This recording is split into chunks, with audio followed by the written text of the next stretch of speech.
Fourth BSc BEd fourth. कल की class में बेटा हमने जो विशिष्ट शिक्षा है उसके बारे में पढ़ रहे थे, उसकी विशेषताएं चल रही थी। विशेषता प्रकृति एक ही बात होती है, तो उसके बारे में हम अध्ययन कर रहे थे। हमने 2 पॉइंटों को जान लिया था, उससे आगे हम कंटिन्यू करेंगे। आय की जो विशेषताएं उनके बारे में हम जानेंगे, ठीक है। तो क्या है हमारी हेडिंग? विशिष्ट शिक्षा की। पहले हमारा जो पेपर है, सॉरी, उसका नाम लिख देते हैं, जिससे समावेशी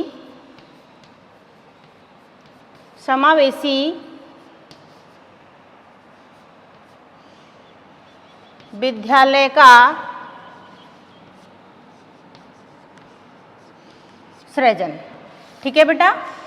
अब इसमें हम हमारी जो विशिष्ट शिक्षा है उसकी विशेषताएं पढ़ रहे थे, ठीक है। 2 विशेषताएं हमने जान ली थी, आगे हम उनको कंटिन्यू करेंगे।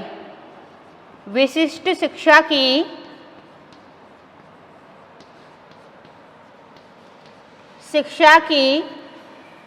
विशेषताएं। विशेषताएं कह लो या प्रकृति कह लो, बार बार मैं कहती हूं कि क्या उसमें अच्छाइयां हैं, क्या प्रकृति है उसकी।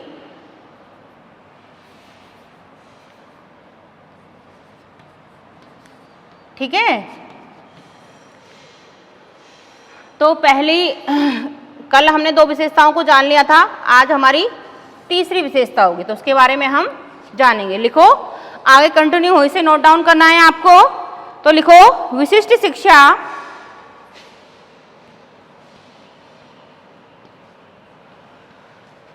विशिष्ट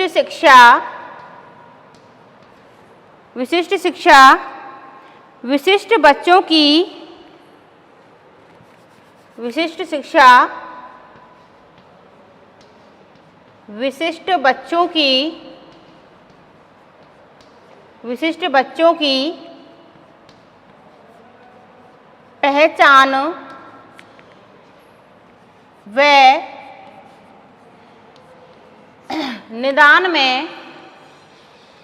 निदान में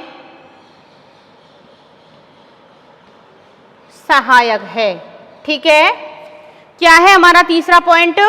यानी कि जो विशिष्ट शिक्षा है वो विशिष्ट बच्चों की पहचान और निदान में सहायक है। हम जब विशिष्ट शिक्षा देने जा रहे हैं तो सबसे पहले क्या करेंगे बेटा? उन बच्चों की पहचान करेंगे, निदान करेंगे कि जो हमारे इतने सारे बच्चे हैं, इन बच्चों में से विशिष्ट बालक कौन कौन से हैं, तभी तो हम विशिष्ट शिक्षा देंगे। बिना पहचान के, बिना निदान के हम क्या विशिष्ट शिक्षा दे सकते हैं? नहीं दे सकते। पहले हम उनकी पहचान करेंगे, यानी कि पहचान और निदान एक ही बात होती है। पहले पता लगाएंगे हम कि इनमें से वास्तव में विशिष्ट बालक कौन कौन से हैं। जब हम विशिष्ट शिक्षा देने से पहले इनकी पहचान और निदान कर रहे हैं, तो कहने का तात्पर्य ये क्या है?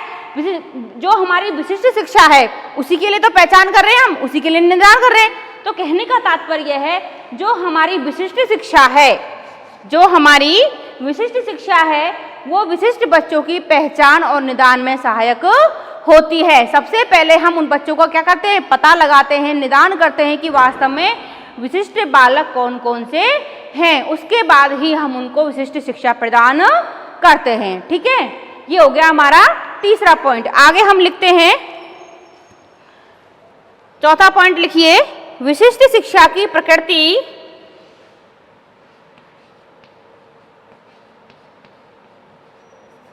विशिष्ट शिक्षा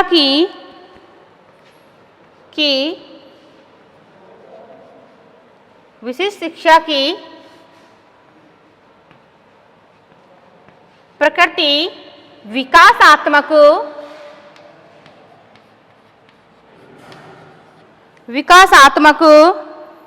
है। कैसी है? विशिष्ट शिक्षा की जो प्रकृति है वो विकासात्मक है। विशिष्ट शिक्षा विशिष्ट बालकों को, इसी में लिखना है, विशिष्ट